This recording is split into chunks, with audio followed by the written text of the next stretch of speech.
ik ga het weer met jullie hebben over de Lenormand kaarten. In dit geval Lenormand kaart nummer 8. Alweer de doodskist of lijkkist. Oeh, help, help, doodskist, lijkkist, help, help. Nou, ik geef toe, hij is wat negatiever. Ja, negatief vind ik een eng woord. Hij is iets, ja. Het is ook weer een waarschuwingskaart, dat geef ik grif toe, of daar kan hij vaak voor staan, ik het zo zeggen. Of hij kan ook staan voor dat je ineens abrupt iets wegvalt, zeg maar, dat kan ook. Maar ja, het is om daar helemaal van, oh help, nee, dat is niet nodig. Nou, ik zal eerst even zeggen waar ik dus zelf mee werk. Deze goede tekenaar. Deze werk ik mee. En deze is makkelijker om mee te beginnen, zeg maar. Nou, ik zal meteen zeggen wat je ziet. Op de kaart, niet veel trouwens, weer dit keer. Op de kaart van de doodskist, ofwel lijkkist genoemd, is een houten lijkkist te zien met een blauwe deken eroverheen gedrapeerd. In het medaillon staat ruiten 9. Een rode kaart. Ja, verder is er zie ik niet zoveel op de kaart eigenlijk, niks. Nou, de kaart is gematigd negatief.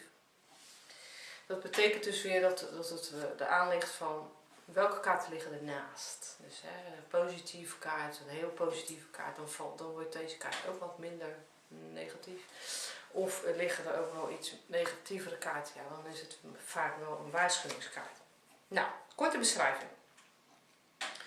Deze kaart geeft vaak wel een einde van iets aan. Kan het aangeven van een vriendschap.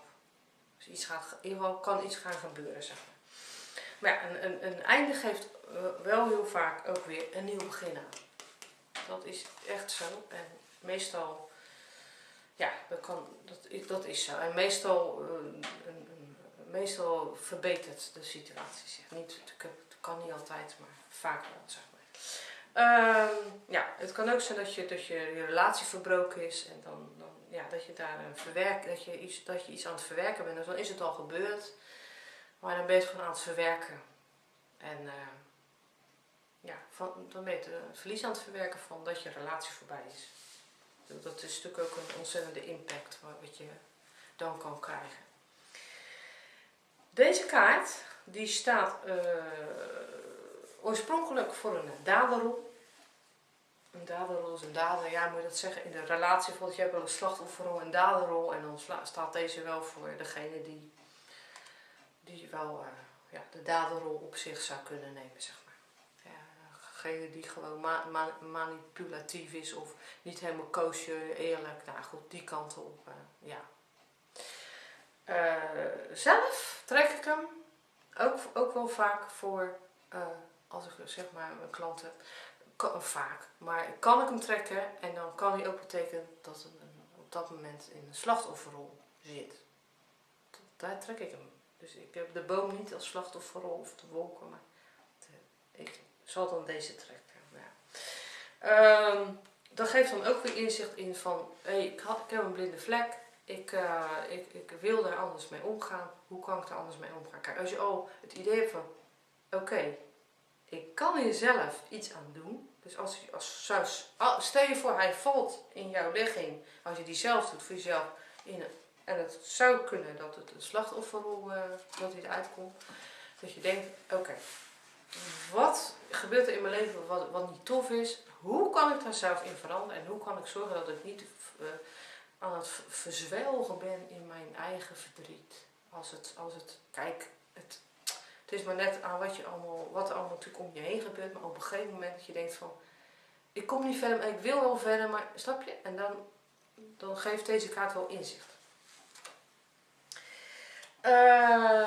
Goed, op een gegeven moment raak je dus vertrouwd met de kaarten. En dan kan het ook zijn dat bijvoorbeeld, bij mij geeft hij dan aan de slachtofferrol. Maar bij jou geeft hij bijvoorbeeld aan daderrol. Het kan ook zijn dat hij een hele andere betekenis geeft aan wat normaal staat voor deze kaart. Dat kan ook. Want hoe meer je met de kaarten omgaat, hoe meer je bepaalde kaarten trekt, hoe meer inzicht je krijgt in wat die voor jou betekenen. Oké, dat wil ik ook even naar voren halen. Ja. De kaart die kan ook staan, en dat is echt het super mooie van deze kaart. En daarom is hij niet alleen maar zogenaamd negatief. Hij staat ontzettend voor een transformatie. Net als bij de slang. Een enorme transformatie. En dat is gewoon goed. Echt heel goed. Hè? Transformatie. Nou, dat betekent echt dat je echt op een super goede weg bent. En ja, dat zal je zelf, waarschijnlijk merk je dat zelf ook al in je vezels, zeg maar, dat je echt heel erg goed op weg bent. En dat kan je dus ook echt verstaan. Dat maakt het wel weer heel erg dubbel, hè, die zogenaamde lijkkist.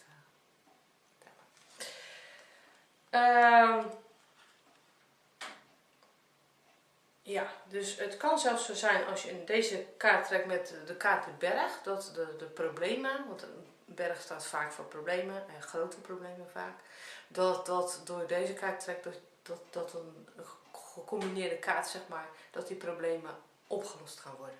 Zo kan het ook zijn. Dan staan ze zelfs naast elkaar. Dan denk je, oh help, dat heb ik nou weer getrokken. Nou ja, dat de problemen van voorbijgaande aard zijn. De kaart kan ook staan, maar ja, ik moet wel zeggen, dat is bij mij, bij mij staan er andere kaarten voor. Maar ik heb dit wel zo gelezen. Er kan dus staan voor de erfenis. Omdat het natuurlijk iemand met een doodskist lijk is. Maar meestal staat het schip voor een erfenis. Kan het verstaan zijn. Maar goed. Er kan een gebeurtenis aankomen die je niet had verwacht. Dat kan ook. Maar er gebeurt wat ineens plotsklaps. Oh, dat had ik niet zien aankomen. Daar kan die ook voor staan. Oké, de doodskist in je dagelijks leven. Het kan zijn dat je leven even op zijn kop staat. En dat je hulp nodig hebt om even weer op de rit te komen. Het is een chaos in je leven. Kan. Je ziet het gewoon even niet meer zitten. Hier moet je doorheen om te leren van het leven. En je energie weer te verhogen. Het is vervelend dat je nu in die periode zit. Maar ja, zie het als een leerschool. Dus even, een leerschool. Ja, het is een leerschool. Het is misschien niet fijn en ik begrijp het goed dat er echt wel een aantal dingen gebeuren in je leven die niet fijn zijn. En dat het heel vervelend is. Dat weet ik. Ik heb dat zelf ook, weet je. En wat ik wel van zelf heb, voor mezelf, is dat ik er wel daadkrachtiger vaak uitkom. En dat ik ook weer, door wat ik heb meegemaakt, weer inzicht kan krijgen in anderen die hetzelfde probleem hebben. Dat ik denk, empathie, ik snap ze, weet je. Ik heb het ook gehad. Dat is ook heel belangrijk. Nou, dus dan kan je daadkrachtiger uitkomen om meer te kunnen bereiken wat je nog mist in je leven. Nou, oké. Tip, hoe is het met je leven? Hoe sta je in alles en is er nog iets dat je kunt veranderen? Heb je net met een vriendschap gebroken? Is je relatie nog niet niet zo lang geleden uitgegaan?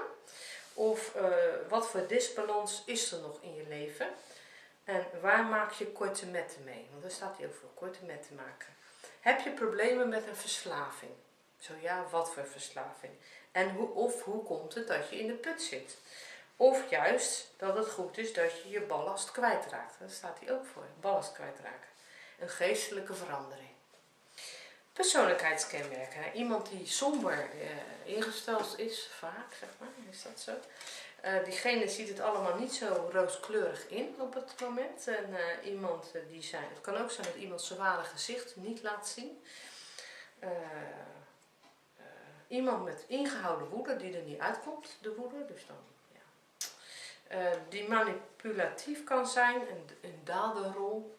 Of in mijn geval wat ik trek, ook wel trek voor mensen, is een slachtofferrol. Even kijken, ja. Het kan ook iemand zijn in het criminele circuit, zeg maar. Een verslaving heeft en macht en controle wil uitoefenen. En iets kan ook een obsessie voor hem of haar zijn. Nou, dan gaan we naar de persoonskaart. Nee, er staat geen persoon voor. Er staat geen persoon voor. Niet dat ik weet.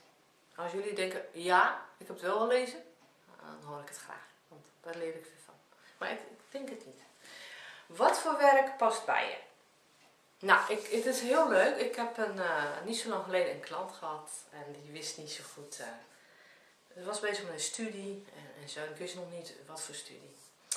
Maar wel dat ze bezig met een studie was. En ze wist het gewoon niet. Ze zei gewoon, ik zeg, ja, je twijfelt ergens aan. Ja, dat klopt ook. En ze wist ook niet welke kant ze op wilde. En de richting ook niet. Maar ze zou ook heel veel soort stage. Of ze zou in ieder geval semesters krijgen om meer inzichten te krijgen. En het is heel erg frappant. Maar ik trok dus de lijkkist, de doodskist, deze kaart dus. En die staat, en dat is, je ziet het er niet aan af, maar het staat dus ook voor chirurgie. En ik trek die kaart en chirurgie. En zij zegt chirurgie. En ik zeg, ja, ik heb die kaart getrokken. En ze wilde eigenlijk nog andere dingen doen, zeg maar. Als basisarts of in ieder geval die kant. Ze wil natuurlijk die kant op en dan zich specialiseren. En ik zeg, ja, het is natuurlijk waar je hart vol van is. Ik zeg, maar ja, het past wel heel erg bij je. Ik vond het heel bijzonder. Dus hij staat voor chirurgie. Hij staat ook voor stervensbegeleiding. Dat je heel goed bent. En sommige mensen die hebben echt gekozen voor stervensbegeleiding. Ik ken ze. Ik heb ermee te maken gehad, tenminste met die mensen. Die zijn zo vol van dat werk. Dat ze graag... En mensen passen daar ook heel vaak bij. Begrafenisonderneming. Ja, dat kan ook.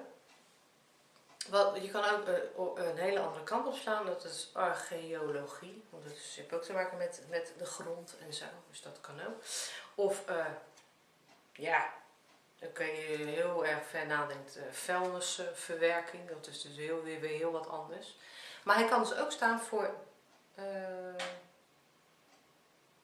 ja, dat is het wel. In combinatie met andere kaarten.